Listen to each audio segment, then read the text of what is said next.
होशिया का ग्रंथ अध्याय 7। अब मैं अपनी प्रजा की सुख समृद्धि पुनः स्थापित करना चाहता हूँ और इज़राइल को चंगा करूंगा। तब मैं एफ्रेम के भ्रष्टाचार का और समरिया के दुराचार का पर्दा फाश करूंगा। वे तो अविश्वासी रहे हैं, चोर हैं, घरों से सेंग मारते हैं और बाहर डाका डालते हैं। वह इस बात पर ध्यान तक नहीं देते कि मैं उनके सब दुष्कर्मों को स्मरण करता हूँ। अब वे अपने ही अपराधों से घिरे हुए हैं और मेरी आंखों का कांटा बन गए हैं। वे राजा को अपने छल कपट से फुसला लेते हैं और अपने विश्वासघात से शासकों को भी। वे सब के सब लप्त हैं, तपे हुए तंदूर में राख के नीचे जलते अंगारों के समान, जिन्हें नानबाई तब तक नहीं फूकता जब तक खमीर के साथ गुथा हुआ आटा न फूल गया हो। अपने पूर्व दिवस पर राजा इन्हें धूर्तों से मिलाता जुलाता है और वह अंगूरी पिला पिला कर उसे भरमा देते हैं। षड्यंत्र रचने की उत्तेजना में तंदूर में अंगार की तरह उनके हृदय जलते हैं। रात भर उनका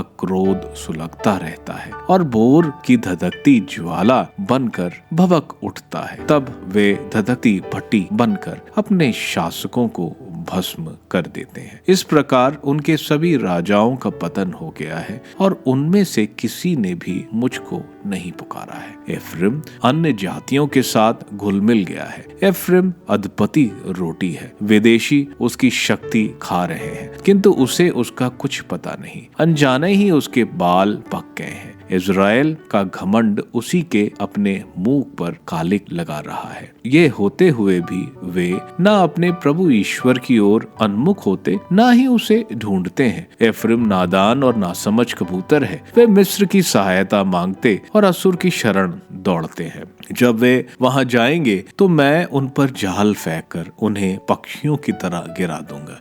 मैं उनके कुकर्मों के लिए उन्हें दंड दूंगा। धिक्कार है उनको कि वे मुझसे विमुख होकर पथ भ्रष्ट हो गए हैं। नाश हो उनका, क्योंकि उन्होंने मेरे विरुद्ध विद्रोह किया है। मैं उनका क्या उद्धार करूंगा, जबकि वे मेरे विरुद्ध झूठ बोलते हैं। वे अपनी चटाइयों पर पड़े पड़े जब हाय हाय करते हुए मुझे पुकारते हैं, तब उनकी पुकार हृदय की पुकार नहीं होती। अन्न और अंगूरी के लिए वे अपने को ही घायल करते हैं और इस तरह मेरे विरुद्ध विद्रोह करते हैं। यद्यपि मैंने ही उनकी भुजाओं को बल प्रदान किया, तथापि वे मेरे विरुद्ध कुचक रचते रहते हैं।